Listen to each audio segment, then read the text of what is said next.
The bye week rolls on. We are still sort of dissecting the first 4 games of the season and looking ahead to the rest of it. We're going to talk best and worst case scenarios with our old friend Carmie V on today's show. Plus, Pat Norton is here with me. We got a fun one coming up before we'll see if the Cubs can take care of the Padres later on today.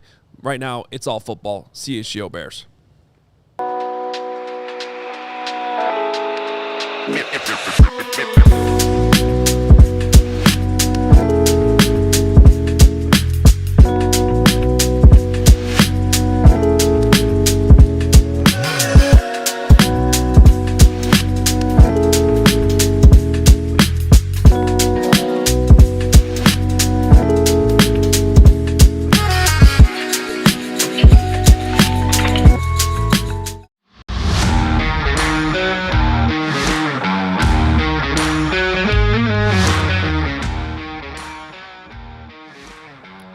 This is the CHGO Bears podcast presented by Bet365. Download the Bet365 app. Use code CHGO365 and you sign up. Whatever the moment, it is never ordinary at Bet365. Welcome into a Thursday edition of the show as we get through the bye week. I've been abandoned by our entire team, but this is why we have Pat Norton here and we have Katie Duffy on the other side of the wall here, the fourth wall, not a literal wall. And she's doing a great job all week long. Pat's been grinding away at Halas Hall all season, so we thought this was a great opportunity for him to come in and kind of give his thoughts on what's been going on so far this season. How you doing? Doing great. How are you? I'm good. I'm not as Back good as in the rhythm. Yeah, I'm not as good as Greg Braggs apparently is. I know a lot of people are wondering where he is, where Steven is. We are too. We did apparently get some security cameras inside some place in Las Vegas. We're having secret videos sent to us from people that I think are still, tracking Braggs in I think Las that's a fair Vegas, way to put it. which is very scary. So anyway, this was sent to us. This was apparently last night. I don't know where it is, somewhere in Vegas. And I like to think that he missed his flight. He's actually not supposed to be out there. Well, they did announce his name at the gate on Monday, looking for it. Oh, that's good. So he kind of actually technically did miss his flight. That's good. And he's just never going to leave Las Vegas. Oh, I saw in the background, the D. That was awkward, but that hotel is actually called the D. You can see it there in the top corner. That's a Circa. Okay. Yeah, it's a Circa property. That's where we stayed at the Super Bowl. So he's outside on Fremont Street. Okay. That's line tracks. dancing, right? That's what's happening there? He's dancing to the boot, scoot, and boogie. Well, what he's doing is not line dancing. Right. What everybody else is doing. Everybody else is dancing to the boot, scoot, and boogie. Got it. Anyway, we got a fun show for you today. Carmie V, our old friend, we're going to talk to her. Actually, Mark Carmen and I had a chance to pre-record a lengthy interview with her yesterday. Carm is off today for Yom Kippur. And we're going to jump right in with a little bit of Caleb Williams talk off the top. And honestly, Pat, you've been in there. You've been around the team. I wanted to get your thoughts even before we get to some of this Caleb stuff, just on what you've observed from your reporting. And I should also mention, if you don't subscribe to this guy's newsletter, we're all going to come get you because this man does the best newsletter in town. And it's not even close. It's allchgo.com/newsletter, right? Yeah, newsletter. If you just do that, you can sign up. Just give him. It's completely free. Put your email address in there. Completely free. You'll get it every morning at 7 o'clock, every weekday morning. Yeah. And it'll also link out. It'll have everything that you need to know from Hoge, from Johns, from everybody who's writing. So yeah, good stuff. And most days he is at Halas Hall, aside Johns and myself, grinding away. So what have you observed from the Bears' first 4 games?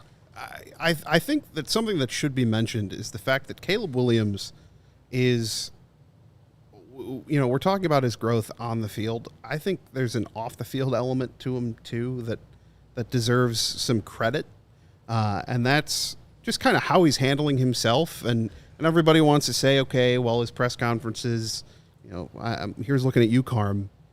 Oh, sure, he could use PR training. Oh, sometimes it comes across as word salad. But I think that really kind of what Caleb has conveyed to us so far this year has all been very meaningful. And even when it almost feels like he's trying to downplay his own successes, which is, to me, the mark of a decent quarterback and a decent leader, really, in that room.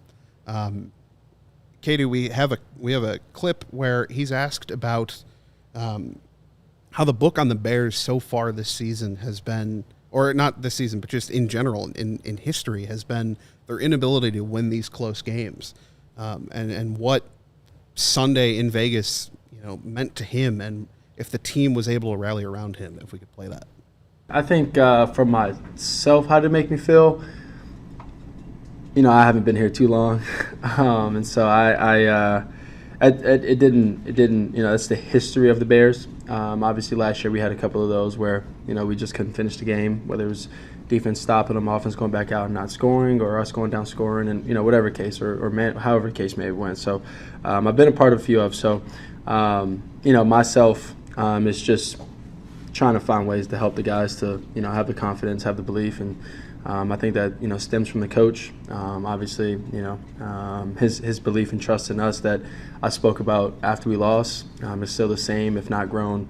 Even after the win. So his faith, his belief, his trust in us goes a long way. And those moments that those nut-cutting moments that showed up in the game, where it was us having to march down the field and go score, defense stopping them at least long enough to get a long field goal, and then obviously special teams coming on and executing a great play.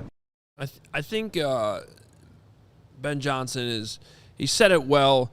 He said this a few times now, but even sort of as a reset going into the bye, it's nice having Caleb Williams, the fourth quarter, the 2-minute drill, this sort of hero ball guy, always in your back pocket. That because that's the thing we know about him. And that's Nick Wright talked about this on the show yesterday with us. It's the stuff that you can't teach. Things are great to have. That's not what you have to be working on with Caleb Williams. And so it's awesome to know that, just look at Sunday. Didn't go well for a lot of that game, but when he needed it, first of all, early third quarter after the takeaway, when they finally needed to take advantage of one of those takeaways and not just settle for a field goal, he comes out with this ridiculous anticipatory throw to Rome Odunze over the middle, drops it in the bucket, insane throw. The end zone angle shows it all.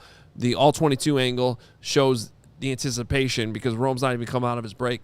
So just the wow moments like that. But also, being in that stadium on Sunday, there wasn't this sense of dread when the Bears are down, they need a drive, even though things have been going well. I'm standing there in the 300 level going, all right, I don't have the doubts they're going to score. I have the doubts that they're going to score too soon, and the Raiders are going to have a chance to score and win the game, which is actually what ended up happening, except the Bears blocked the field goal, thank goodness. What I'm encouraged by, I guess me saying all that is because the quarterback has the talent and the skill to be able to pull out more of these fourth quarter games that have been going the other way. The DJ Moore, we played this for you on yesterday's show if you missed it, said the same thing. While he's been here, the only other game like that he could recall that they actually won was the 12-10 victory on Monday Night Football in Minnesota 2 years ago. It was not a particularly great game. I mean, if you want to claim that Sunday's game in Vegas wasn't necessarily the prettiest win of all time, well, that one in Minnesota a couple years ago was even uglier. But the reality is in the NFL, you are going to have games like that, no matter how good you are. And so instead of just feeling lucky about it, what I like was that Caleb hung in there, even though that wasn't his prettiest game. I like that the defense hung in there.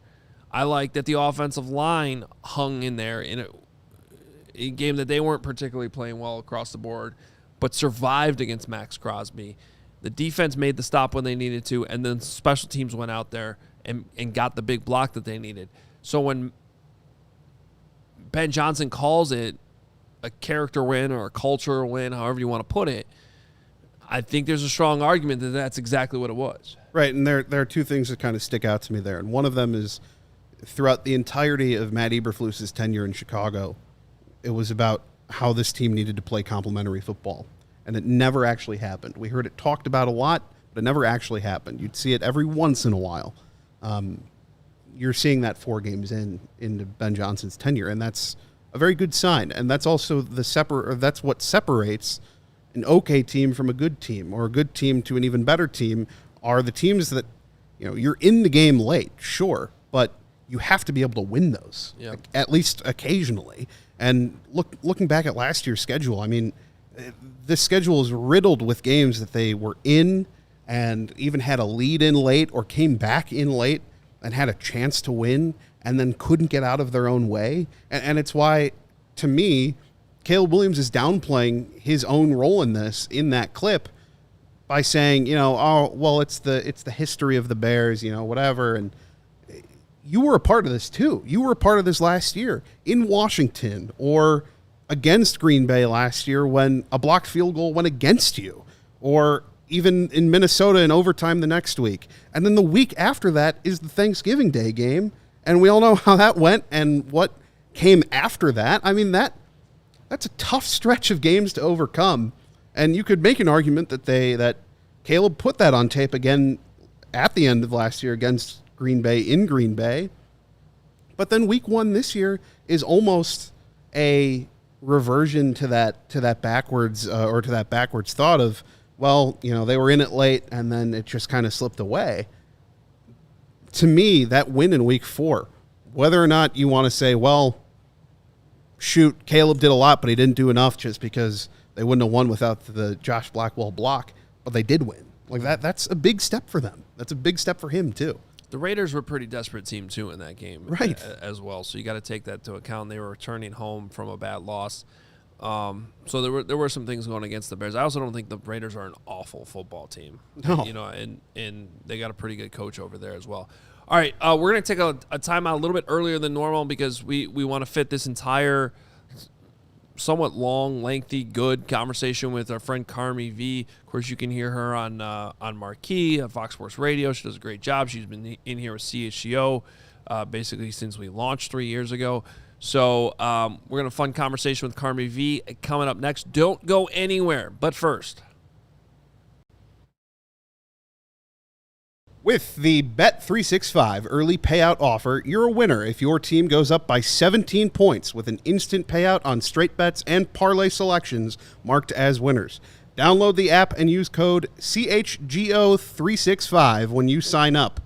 Thursday Night Football, they've got a $10 safety net bet. Sunday Night Football, they've got a $365,000 jackpot. And on Monday Night Football, a 50% super profit boost token on same-game parlays.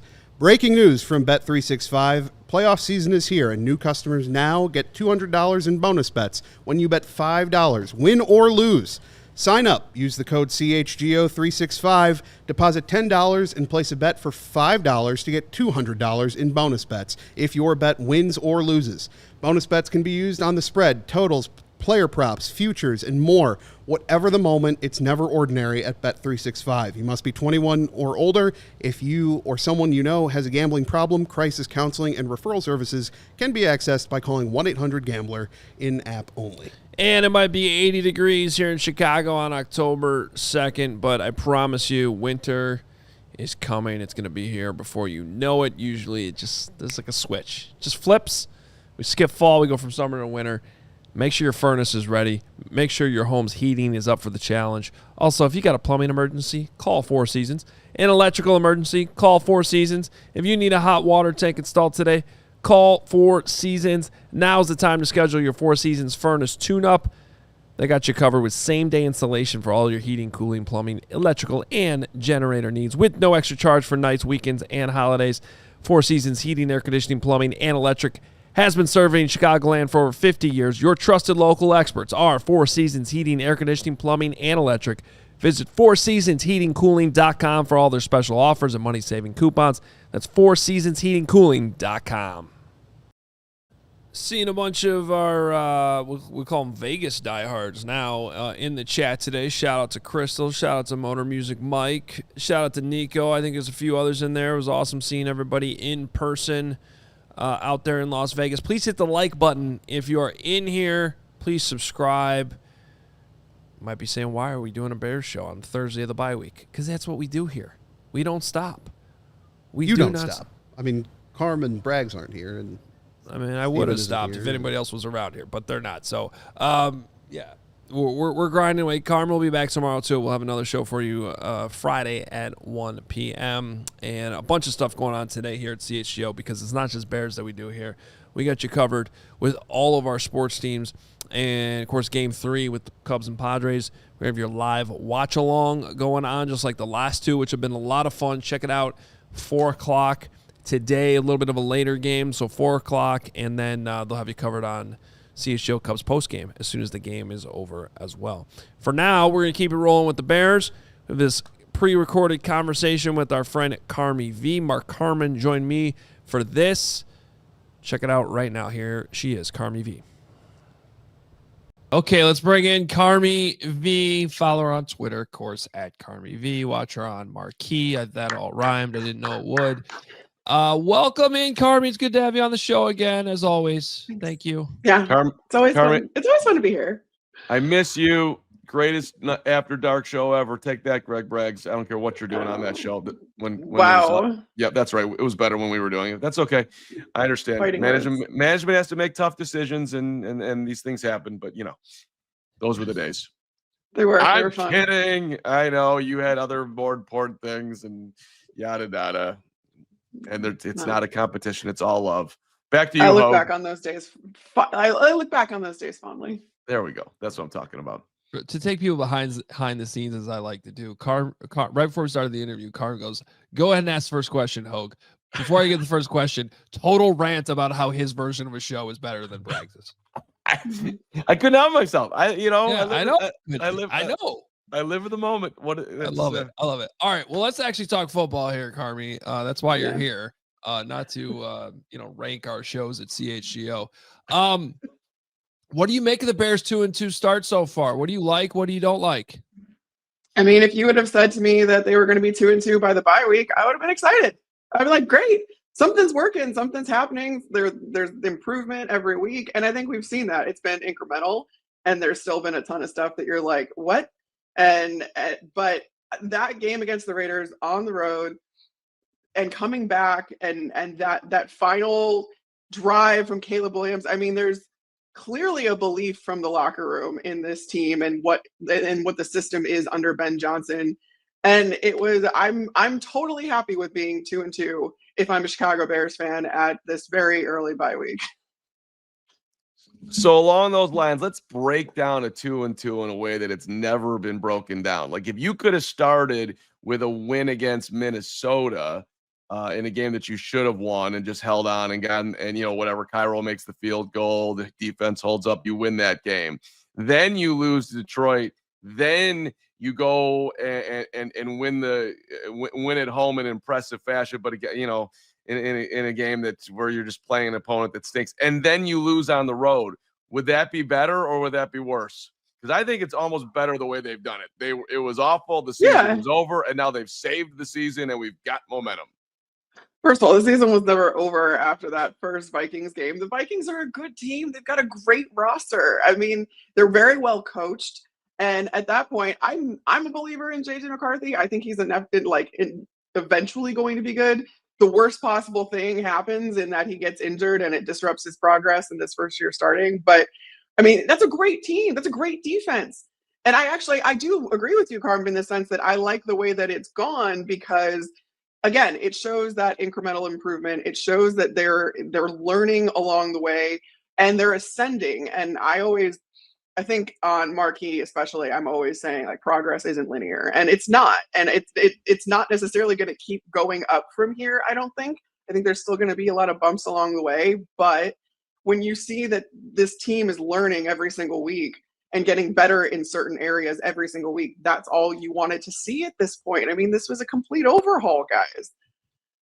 My one counterpoint would be that I'd like to have the win over an NFC North opponent instead of being 0-2 in the division. That would be my only counterpoint. But I get what you're going at in terms of like momentum, and we've talked about this, about it being a culture type win for the Bears, and I think there is a lot of belief in that, and certainly the locker room I was in on Tuesday, reflected very, very, very good vibes going into the bye week. Now, as a coaching staff, you got to make sure everybody stays locked in and gets their things done during the bye and comes back strong. But then again, we all know what happened in Washington last year. So if you don't come back motivated to beat the Washington Commanders out of the bye, well, then I guess that the whole idea of a culture win just goes straight out the window. I mean, does it though? That's the thing. Like when I'm talking about progress isn't linear, I mean, Washington is conceivably going to have Jaden Daniels back. They're a completely different team when he's under center. And that's something where if you're on the road, and I get it, like you want the vengeance from last year and how horribly that went, and you want to get that taste out of your mouth. And I think it would go a long way, don't get me wrong, in winning that game. But I'm not going to say that the entire culture just isn't there if they don't win that game. Again, like I think this is, and especially if you don't know how these guys are going to come out of the bye, there's always kind of an adjustment period when it comes to the head coach learning how to kind of manage the extra days off, the extra rest, getting the team back going. I mean, honestly, Matt LaFleur hasn't really figured it out yet in Green Bay, and he's had a lot of success up there. So there's coaches that need, as from a coaching perspective, you need to figure out how to manage that. And you don't always get it right in the very beginning. So I'm not going to glean a whole lot off of that game.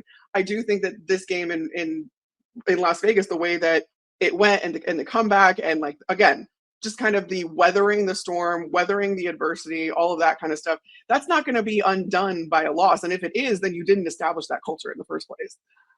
So, okay, two things there. Let me get to Matt LaFleur in a second. Let me actually stick with my original question. If you were to, I'm creating a new segment here on CHGO. It's called the Carmie V Gold Star Award.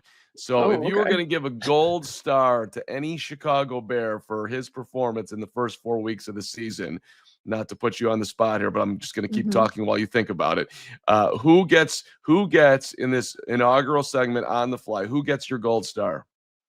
I think it's going to be Olamide Zaccheaus because of what he's been to this offense, the way that he's come in clutch. He's become a little bit of a safety blanket for Caleb Williams. And that's not to say, like, my first instinct was definitely to go Rome Dunze because of the connection that's clearly there with Caleb, right? And he's very productive. He's done a lot for this offense.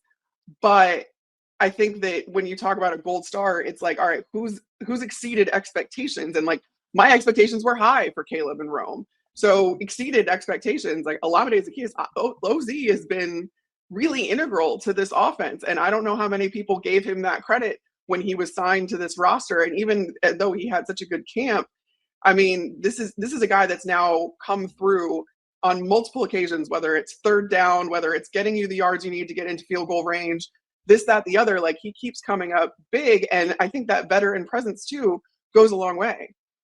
You just turned that into the unsung Chicago Bear Gold Star, which was like that was like a Carmie V twist on the extravaganza, which I enjoyed thoroughly.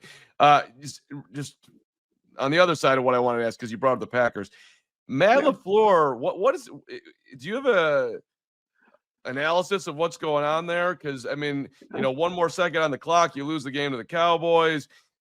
I'm not going to put the Jordan Love interception on him to the Browns, but like Green Bay, the fact that they're sitting where they're sitting after the way they started is pretty stunning. It is stunning. It was completely surprising because, again, you look at that roster and you look at the system. Like Jeff Hafley has been now this is the second year in the Jeff Hafley system. You add Micah Parsons to that, and you now have the complement to the way that Jordan Love plays the game. Jordan Love plays with reckless abandon, and you don't want to coach that out of him. What you want to do is have a defense that can survive any of those mistakes that he may make, because when those mistakes work out, it puts a defense on its heels. It's really hard to game plan for. The fact that Jordan Love is just absolutely fearless throwing into whatever window. He trusts his receivers implicitly.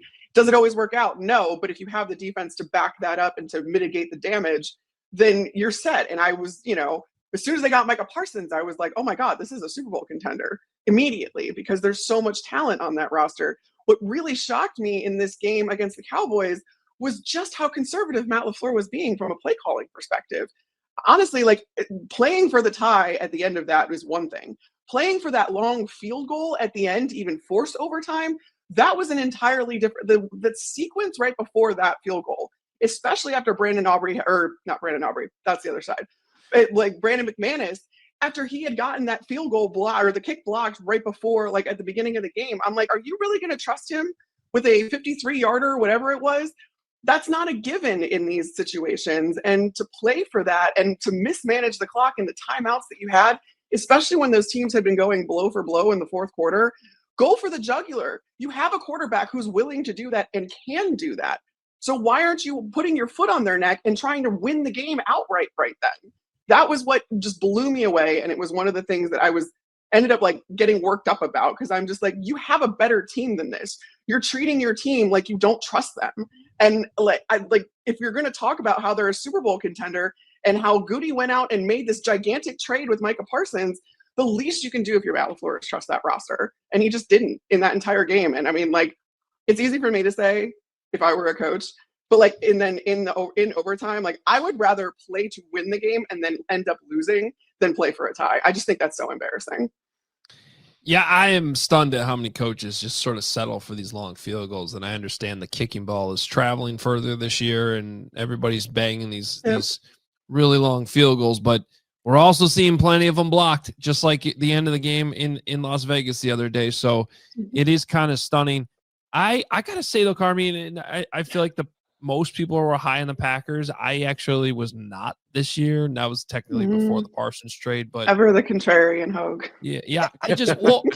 I'm confused right now. I'm confused because they look so good early on. Now the last 2 weeks, they look more like the team I thought they would be, because I just thought it was a roster full of good players, not great players. Obviously, Mike Parsons great. They did add him. But I don't know. I mean, are there? You probably are on the inside a little bit more than I am when it comes to Green Bay. Just like, are there problems up there? Because I thought the Parsons trade reeked of desperation, to be honest with you. And I know that if you followed the offseason in Wisconsin, there was a lot of pressure. Is Matt LaFleur gonna actually win here? Not just get to the playoffs, but win. Is Jordan Love going to be the guy he was 2 years ago, not the guy he was last year? There was a lot of pressure. So I think that they're kind of teetering here going in the bye week, and I can't figure out which of the two teams they're going to be going forward. I think they're going to be the better one. I can't imagine that with that roster. And then, they go out and this year was different. There was a lot of pressure on them. That was apparent from the fact that they took a wide receiver in the first round, which they haven't done in decades.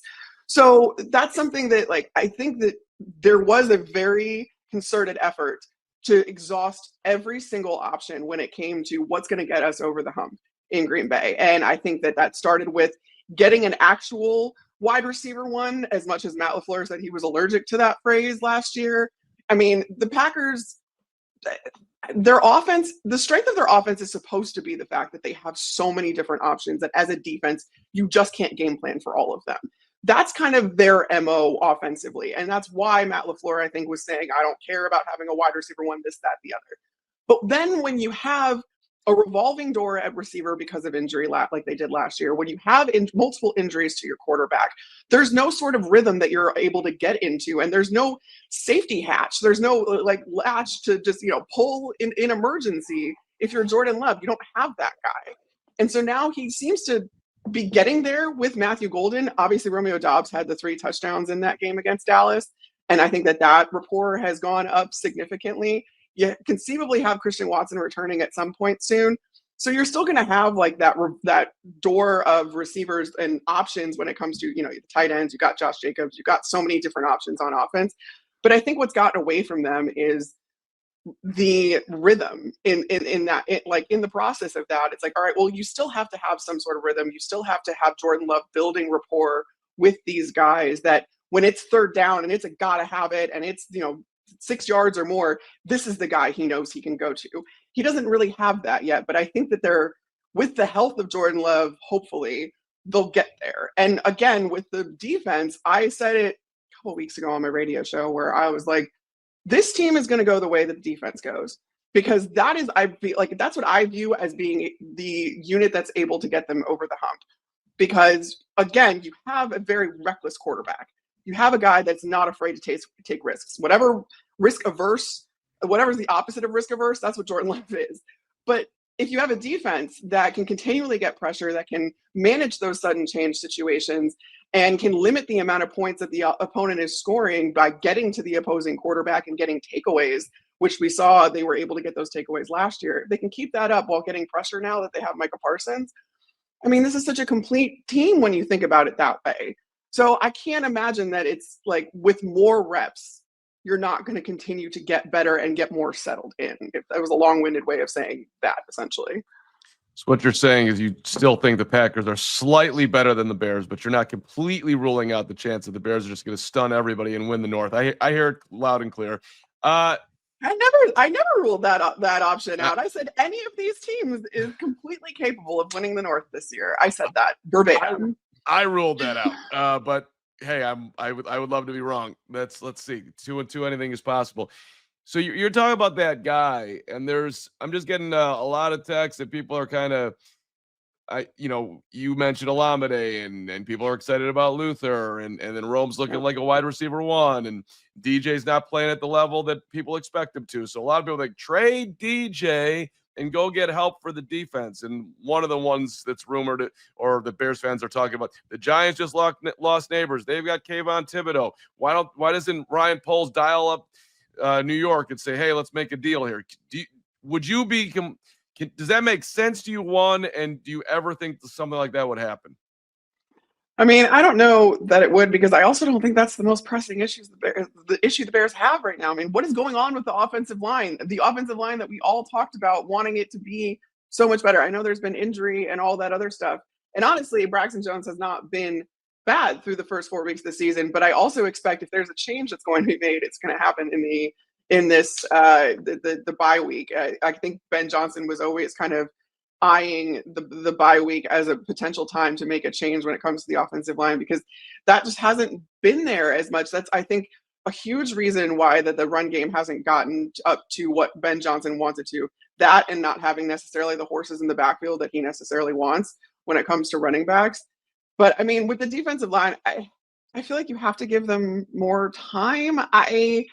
I think that, like, again, Dennis Allen's scheme is drastically different than Matty Eberflus, even though when you're talking about base defenses, it was, it's very similar in that regard. But when it comes to playing that man coverage on the back end, and then that requiring the pressure to be there up front, and it hasn't necessarily been there, he's found kind of different ways to make that happen, to like those blitz packages and stuff like that are not just necessarily, the guy that's blitzing isn't necessarily just coming from the front. And I think that was a huge criticism last year under Matty Eberflus, where it was like, you have to get pressure with 4, and even if you blitz, you're not doing it creatively enough. Dennis Allen, that's not Dennis Allen. I trust Dennis Allen to kind of figure that out, even if he doesn't necessarily have everything he wants up front. But I mean, at this point, you do have an embarrassment of riches at receiver. So if I think it's more likely that they end up, maybe they do explore trade options with DJ Moore, just given the fact that they have an embarrassment of riches. I just don't know who it would necessarily be for, because I still think I see other holes on this roster. Also, these same people want the Bears to trade for a running back. DJ Moore's one of your running backs. Yeah, that's true. So I don't think people really understand how much DJ Moore's still doing out there in terms of matchups, creating matchups, how much it's allowing Rome Odunze and your gold star winner Olamide Zaccheaus to get open on third down all the time. And the receivers have to block in this offense. Like, receivers are like constantly blocking, and that's a huge part of this. Whether it's like on a run play or if it is, in pass protection, these guys are doing a lot of the dirty work when it comes to that scheme. Yeah, and for the record, I don't think DJ is going anywhere, but it's out. It's being floated, so it's a bye week. We'll float it here. Yeah. All right. Well, let's float this. All right. Carmie, what is your best and worst case scenario for the Chicago Bears the rest of the season after the bye week? Best case scenario is that let me preface this by saying, for the division, I don't think it's going to take 15 wins to win this division again. I've said that going into this year, and I still firmly believe that. Just given the fact that this is a very, very good division, this division is what we thought it was, even with Carson Wentz starting for the Minnesota Vikings under center and the Packers sitting with a tie in their record. Like, this is still a really tough division. These teams are inevitably going to cannibalize each other. So I just don't think that it's going to take 15 wins to get there. And if it does only take 12 wins to win this division.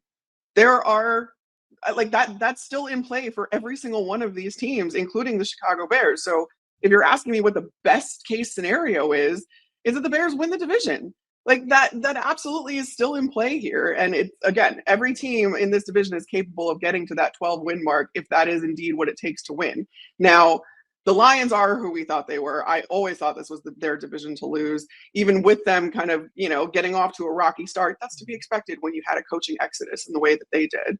Nobody is completely immune to that kind of attrition. But now, I mean, they could very much run away with the division, but also like Detroit, if there's a criticism of Detroit, it's their depth. And so they're still they're probably 1 or 2 injuries away from really struggling. And that's something that opens the door for the rest of these teams. So yeah, Bears winning the division is still the best case scenario. The worst case scenario is not getting close to, I'm going to be happy with the Chicago Bears if they go 8-9 this season. That's successful for me. In the first year, for the amount of overhaul that they did and the way that I think Ben Johnson still wants to kind of remake parts of this roster as his tenure goes on, I'm happy with 8 wins. I'm happy anywhere close to 500. If the Bears repeat their record from last year and only end up winning, 3 more of these games down the stretch, that's horrendous. And that is going to be really deflating for this franchise. Yeah, I think that would be, I don't want to say that's off the table, but that would be surprising at this point. I will say this still surprising, but it's not off the table. Right. 7 or 8 wins to me would have to come with the caveat, though, that you feel really good about Ben Johnson and Caleb Williams going into next season. Like there's and maybe there's still some doubts. Maybe there's still it's not completely set in stone, but you got to at least come out of the season and that sack number's cut in half, which right now it's well on the way to being, which is a really good development from the first four weeks. And that critical EPA per drop back stat that Ben Johnson's paying attention to, you're doing well in that area too, and you feel good about the future. I keep trying to ask guys in the locker room, and so far nobody's copped to it, but I'm like, is there are you guys more aware of the numbers right now? Are you more aware of the analytics? Is there more of an emphasis on analytics on this staff than there was before? Because I can't imagine that Ben Johnson is that aware of it and then the rest of the team isn't. You know what I mean? I just think that, but I'm with you. If that needs to be trending upward, and you need to not see Ben Johnson distancing himself from Caleb Williams by the end of this season, no matter what the record is. I don't want to talk too out of turn here, but my guess is that they're not overly aware of EPA in that locker room by the way I experienced that locker room. But you never know. I mean, if you're having team meetings and Ben Johnson is putting those numbers up, which I don't think is out of the question. If he's that aware of it, I have to imagine that that's trickling down in some way, shape, or form, but nobody's copped to it yet. That's possible. I'm sure Scott Daly knows the EPA without any doubt whatsoever. There's guys in there that do, for sure. Well, he's on top of it. I actually reminded me, I forgot, maybe I can look this up while we're still talking, but Ben Johnson brought up that stat at the beginning of the season. Well, at the owners' meetings, when we were talking to him, he said that EPA per pass is now your passing EPA is now more indicative of winning and losing a football game than turnovers are. And I got through week 2, week 3, week 4 last night, and then I kind of got tired, so I never got back around to week 1. But I'm pretty sure to this point that has correlated with the Bears' wins and losses so far. I wouldn't be surprised. The last 3 weeks it definitely did. I'm just not totally sure about week 1 because that was a weird game where J.J. McCarthy was actually horrendous for 3 quarters and somehow was the NFC Offensive Player of the Week despite throwing a pick 6. How's this? Here's my EPA. Theo Benedet takes hold of the left tackle position and plays it well, and Caleb has time. Your EPA is going to look damn good. I'll be paying attention to my guy in the robe. You weren't there on Sunday in Vegas, Carmie, but I asked him to put a T-shirt on. And he just put on this terry cloth robe, Benedet, and I'm like, this is my guy. Dude's busting out terry cloth robes, talking to the media. That's my left tackle. Is that a Canadian thing? I don't know. I mean, they all have one, but I've never seen anybody wear one. So that's true. That was just. I'm a big robe girl, so I appreciate that. Coming from me, like a hotel robes. Oh, that's my favorite thing. I asked him about the robe. He gave Tony Medlin credit for the robe. Yes, I heard that all of them got it because it's some partnership that the Bears have, so all of them got these robes. But if you use it or not. Hoge was holding that in his Hoge holster. I didn't know you talked to Medlin about the robes. That's amazing. I didn't talk to Tony. I talked to Theo. Yes. I made sure Theo knew we played his interview with him in the robe and that the fans loved it, which they did. Carm loved it. We love a robe. Yeah. We love a robe. Right. We do love it. I'd like a good robe. I used to, believe it or not, I don't think I've worn a robe in like 20 years, but I would go Theo Benedet robe in my college house at Wisconsin. I do have a nice robe. And they'd rip me for it, so I just leaned into it harder. It's great. All right, we have to take another time out real quick. We'll come back, though. We got some more locker room sound. We're going to hear from TJ Edwards, who I think is coming back after the bye. Big boost for the Bears defense coming your way. But first, with the Bet365 early payout offer, you're a winner if your team goes up by 17 points with an instant payout on straight bets and parlay selections marked as winners. Download the app and use code CHGO365 when you sign up. Thursday Night Football, they've got a $10 safety net bet. Sunday Night Football, they've got a $365,000 jackpot. And on Monday Night Football, a 50% super profit boost token on same-game parlays. Breaking news from Bet365. Playoff season is here, and new customers now get $200 in bonus bets when you bet $5, win or lose.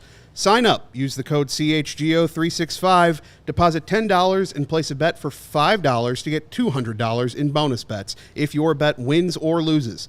Bonus bets can be used on the spread, totals, player props, futures, and more. Whatever the moment, it's never ordinary at Bet365. You must be 21 or older. If you or someone you know has a gambling problem, crisis counseling and referral services can be accessed by calling 1-800-GAMBLER in-app only. And it might be 80 degrees here in Chicago on October 2nd, but I promise you, winter is coming. It's going to be here before you know it. Usually, there's like a switch. It just flips. We skip fall. We go from summer to winter. Make sure your furnace is ready. Make sure your home's heating is up for the challenge. Also, if you got a plumbing emergency, call Four Seasons. An electrical emergency, call Four Seasons. If you need a hot water tank installed today, call Four Seasons. Now's the time to schedule your Four Seasons furnace tune-up. They got you covered with same-day installation for all your heating, cooling, plumbing, electrical, and generator needs with no extra charge for nights, weekends, and holidays. Four Seasons Heating, Air Conditioning, Plumbing, and Electric has been serving Chicagoland for over 50 years. Your trusted local experts are Four Seasons Heating, Air Conditioning, Plumbing, and Electric. Visit fourseasonsheatingcooling.com for all their special offers and money-saving coupons. That's fourseasonsheatingcooling.com. The robe conversation took off in the chat during that break. I like Antonio saying that we need CHGO robes. That could be a diehard perk. That would be a great That could be our next diehard upgrade. You want trips or do you want robes? I want robes. Everybody comes to Vegas, gets a robe. Oh. Yeah, that'd be sweet. Bo Chanton saying Hoge wears a house robe while drinking his old fashions. I do not because I don't currently own a robe, but I spent the last 2 minutes in that break thinking about how I should buy a robe and do exactly what you just said. I think that's a great idea, Eric. By the way, if you want to become a diehard, now's a great time to do it. We got the opportunity and I don't know how he already got it. I just saw Sean walking around with the CHGO script diehard hat that we got going on right now. Mine's out for delivery right now. Oh, let's go. I might have forgotten to order that now that I think about it. We had a short window there. I've got a pretty big head. It might be yours. Yeah. So. Anyway, the hat is awesome, and you can get it right now. If you are not a diehard, great opportunity. You upgrade to the $59 level, and you get the awesome Brandon Bills CHGO script hat right now. Otherwise, the $36 level, you still get your free T-shirts. And if you're already a diehard, you can just use your 20% discount that you always get forever and buy the hat, which is a great thing to do too. So we got you covered, and some great diehard content available for you right now, including our insider analysis column from John Z and myself. Or if you clicked on it before 8 a.m. yesterday, it was from me. Yes, that's right. Pat did write that until it was 8 o'clock, then we wrote it. Yep. It's, happens. It was a slick move by you. I just wanted some credit. It went by me. Johns was like, put my damn name on the story. And that's how he said it, too. It is. All right. we have some more locker room sound to share with you from Tuesday. TJ Edwards seems poised for a comeback. He was out there on the practice field on Tuesday. Now, Tuesday wasn't the most grueling football practice you'll ever see in your life. I shouldn't say that. My eyes weren't even out there. Yours were, because I got there a little bit late. So they were just no pads, sort of chilling. Just a lot of stretching. Yeah. Just leave it to these two guys to derail. All right. We will let you guys come in. But, Steven, I want you to know, as the executive producer of this show, that when we're late for our 47-minute mark break, that you get to be the one that explains it to Brandon Spano. But, yes, apparently Steven and Greg Braggs are hijacking the show. It appears live from Circa Swim. How we doing, guys? How's work? It's great. Great. I love it here. It's great. You know, they got you guys rid look of great. We miss you. We are coming back. We can promise. We're coming Don't back. miss them. I know you miss us desperately. No, we're good. Yeah, we're honestly. fine. We're never leaving. I We're never see, leaving. I see. Did you guys see the graphics we had on yesterday's show? They were outstanding. Katie's doing an excellent job over there, I gotta say. She's doing Steven, a really you're good job. fired. Oh, she said you're fired. She has that okay. power now. You forfeited And I that heard power. You're not here to fight it. I heard Carm say the other day I was getting Wally pipped, and I might be in some trouble here, actually. Yeah. No. We love Katie. Man. She's amazing. But yes, we are last day here at Circa. It has been unbelievable. The people here are incredible. As you guys all know, they've been partners with us for quite some time, and they couldn't be more accommodating. Obviously, we got the Chicago Cubs, elimination game in just a couple hours. There's already a bunch of Cubs fans in the pool, and certainly wanted to come on and shout out Circa for everything they've done for us, not just this week, but the last few years here with CHGO Sports. Yeah, it's awesome. I will say this. I was actually ready to come home on Monday. My body can only handle so many days of Vegas. I am very impressed that you guys are still there and somehow alive.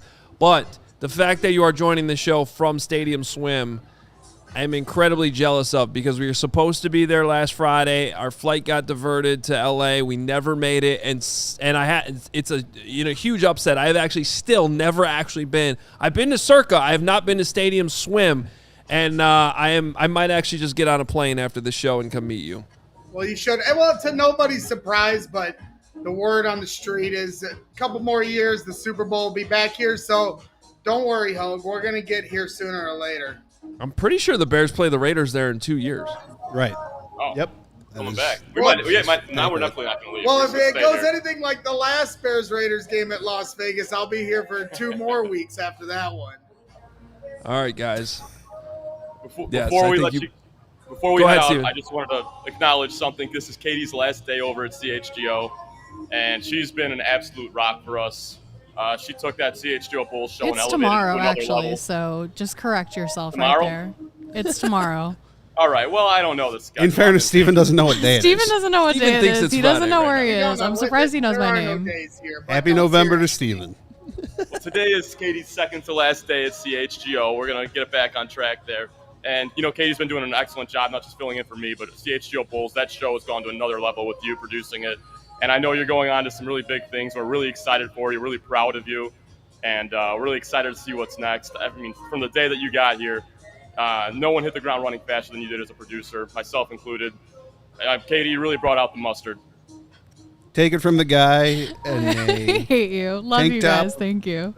No, seriously, we love you, Katie, and just the way you've worked this week in your last week is a testament to the work ethic that you have and the character that you have, and we love you very much. You will always have our support, and obviously you're going to be always doing big things, but we were proud to call you a teammate here while you were with us. We're lucky to have you. Katie's the best. The good news is I'm not letting her leave, so she'll still be here on Monday. That Yeah. boy, Hoge. Yep, absolutely. Hey, Motor Music Mike wants his refund from the cabana last week. So while you're there, why don't you go ahead and get that If for his him, please? cabana is if he still has his cabana on tap, we'll take it today. Go Mike, use for it. sure. Go. Yeah, maybe you can at least get a rain check and you guys could use it today. That would be good. We'll get that worked out. But having a great time here. Once again, shout out to Circa Sports. Obviously, this casino is second to none. They have so many great things to offer. If you've never been here, from the stadium swim, they got a legacy club at the top of the roof with a cigar bar. They got restaurants. Obviously, the sports book inside is amazing. Right here on Fremont Street. So if you're ever coming to Las Vegas, you got to stay here because we've stayed at a few different casinos and hotels here in Las Vegas, but this one is honestly a step above the rest. There is no better experience than Stadium Swim over here. That bar none. This is the best spot to be right now. That's awesome. All right. Thank you guys for the love. I think I speak for everybody watching. For the love of God, please button up at least one more of those buttons on that jersey. Here, I'll leave you with this, Steven. Oh, no. He's gonna off. He's going to Get go him jump off. on the Get him off the screen. No. At least he's still got the shorts on. I was worried. That does look amazing. Oh my god. That was so unathletic. That was unbelievable.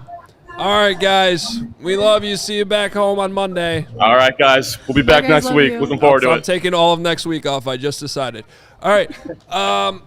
Thank you, Steven. We'll see you. We got to get our last break of the show in. We're going to come back.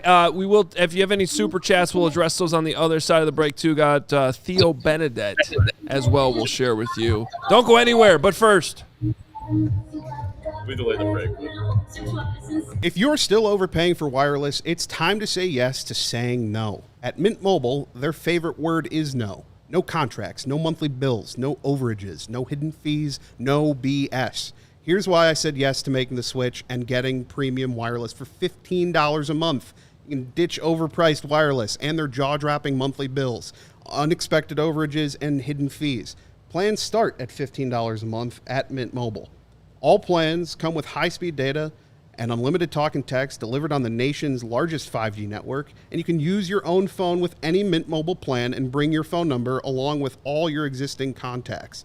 Ready to say yes to saying no? Make the switch at mintmobile.com/CHGO. That's mintmobile.com/CHGO. Upfront payment of $45 is required, equivalent to $15 a month. Limited time new customer offer for first 3 months only. Speeds may slow above 35 gigabytes on unlimited plan. Taxes and fees extra. See Mint Mobile for details. and most people, you're probably like most people and me, you probably can't name all of your financial accounts. You got your 401ks, you got your Roth IRAs, you got your other investments, you got your bank accounts. It's hard to feel organized and stay on top of everything, but that's why Monarch Money exists. Feel organized and confident in your finances with Monarch Money. It's an all-in-one personal finance tool that brings your entire financial life together in one clean interface on your laptop, on your phone. Every single day you can track your budgeting, your expenses, and it'll also show you how your investments are going up and down throughout the week or the month or even just the day. Monarch is going to take care of it all for you. That's why it was named the best budgeting app of 2025 by the Wall Street Journal. So check it out today. Don't let financial opportunity slip through the cracks. Use code CHGO at monarchmoney.com in your browser for half off your first year. That's 50% off your first year at monarchmoney.com with code CHGO. All right, a few more minutes here on CHGO Bears. Got a lot going on today. Cubs. You think they're going to win, right? I do. I Okay. do. All right. High scoring game. High scoring game. Is the wind going back out today, or Right to left. it Slightly. warmed back up today? Yesterday it was coming in a little Yeah. bit. We're going to have you covered with all of that coming up. 4 o'clock, we got a live watch along with our CHGO Cubs team. And post-game as soon as the game is over. It's the only place to be. For those, I like how there's people in the chat wondering who that guy was. That's Steven. I know his face isn't on camera all the time, but that's our producer. I thought that they were talking about me. Yeah. I'm never here. Oh, I thought Right. I guess that makes more sense. Sorry. Everybody knows Steven. Everybody should know Pat. Why? This is Pat. He's at Halas all the time. He's helping edit all of our great content and writing an awesome newsletter, as well as all other Bears stories that you see on our website. Go on. allchgo.com/newsletter. Go sign up. And he does he does everything. He does all the shows. I think we should also put up that comment from Barbara, who is, of course, the best member of the Braggs family. Good luck, Katie. Greg is always saying what an asset you were to the team at CHGO. Best of luck always. Keep in touch, Barb. Greg's mom. She's my favorite. And then, well, I'm Jenny trying not too. to get emotional, but Jenny's I appreciate great. it. Jenny and Barb. They get a lot of They're credit up for here. putting up with Greg's. Greg's down here. Addie's up there too. In essence, this company is really just daycare for Braggs. It's a great point. CHGO is the Barb, kinder you owe care us a lot of of money. adults. Daycare payments. That's awesome. All right, I mentioned that Theo Benedet sound. One last thing to bring you from the locker room before they're. We still have one more show, but this is literally it. That's all we got left before we go into I guess we're calling it the bye weekend now.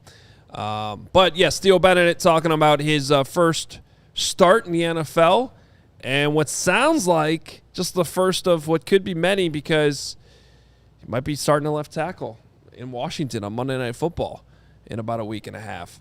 So here is the conversation with Theo Benedet inside the Bears locker room on Tuesday. Those fundamentals, footwork, pad level, hand placement, it's all those things. I mean, we see that kind of rearing its head on film, and we're frustrated about it as players because Coach Rochar and Coach Johnson do such a good job of hammering that into us every day, staying honest about all those things. So when you get in the game and they don't translate, it's frustrating to watch yourself, but it's motivating, and now obviously we have a few practices to kind of get back to what we've been doing during the year. Thank you. Yeah. How much was the amount of batted balls on Sunday? Like, how much did that get addressed with you guys after the game in terms of what you guys can do about all that, whatever control you have? Yeah, I mean, a lot of that is just about getting hands-on, guys, because even if you're in good position, and frankly, some of that's just bad luck, obviously, wrong place, wrong time. But with a player like Crosby, you got to expect that. That's something he's really good at, is getting his hands up.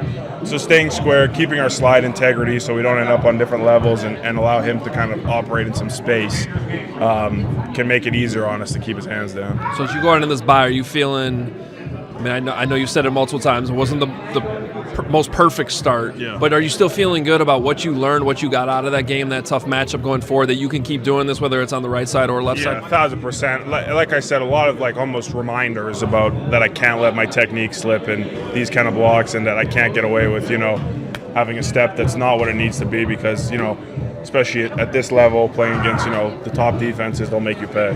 Thanks, Theo. Yeah. What a great story it is. And the secondary story about how that cut on his nose is never going to go away. Yeah. The J.J. Watt cut, I call it. Yeah. He even joked. He's like, I might just cut it open for the next game. Because someone asked him if it would heal over the bye week. He's like, maybe I'll just cut it open. He had a Band-Aid on it the other day. That's the first time that I've seen him I think put he any wears sort the of care. Band-Aid when he's actually wearing the helmet. Wearing the helmet, yeah. Because otherwise that would probably constantly bleed. Right. But, yeah, I don't think it ever heals. It's a badge of honor for him, I think. Canadian and Wisconsin type thing. I think I like that's what they're doing. Theo at left tackle. Right. It would be very tempting. I thought Ozzie played well when he went in there at right tackle. And it would be tempting to be like, all right, Ozzie, you play right tackle. Darnell, you're going to left. On the other hand, we don't even know that Darnell's going to be back. That's the thing. He wasn't at practice on Tuesday. There are no injury reports during the bye week, so we don't know. What was so stunning to me about the Darnell one, too, was we didn't really know what the injury was until the injury report came out, because it looked like they were working on his hand on the sideline, and then they wrapped his elbow eventually, and then they took the wrap off of his elbow, but the elbow's what's lingering. So it looked to me like he just hyperextended that elbow. Right. So I think that's what's going on. Well, they got to get it figured out. But I do think you feel better about Theo Benedet and Ozzie Trapillo, at least a little bit, after seeing what they did in Las Vegas. So we'll see how that all gets sorted out after the bye. Katie, where we are at timing right now? I can't see the... Oh, there we go. I think it's time to end the show, it looks like. All right. Hey, appreciate everybody watching, listening. Fun having Carmie on. Appreciate you coming in, Pat, as well. Thanks for having me. Always good to have you in here. Make sure you check out Bet365. Use that code CHGO365. Cubs watch along happening at 4 o'clock. Huge game. Hopefully the Cubs get it done. They'll be having fun on the post game as soon as it is over. It's the only place to be. Hit that like button on the way out. Make sure you're subscribed. We will talk to you tomorrow. Mark Carmen and I will be back for one more Bears show this week. It'll be happening at 1 p.m. Central Time. We'll take you into the bye week and maybe preview some games, even though the Bears aren't playing. We'll talk to you tomorrow. We all silly like the mayor.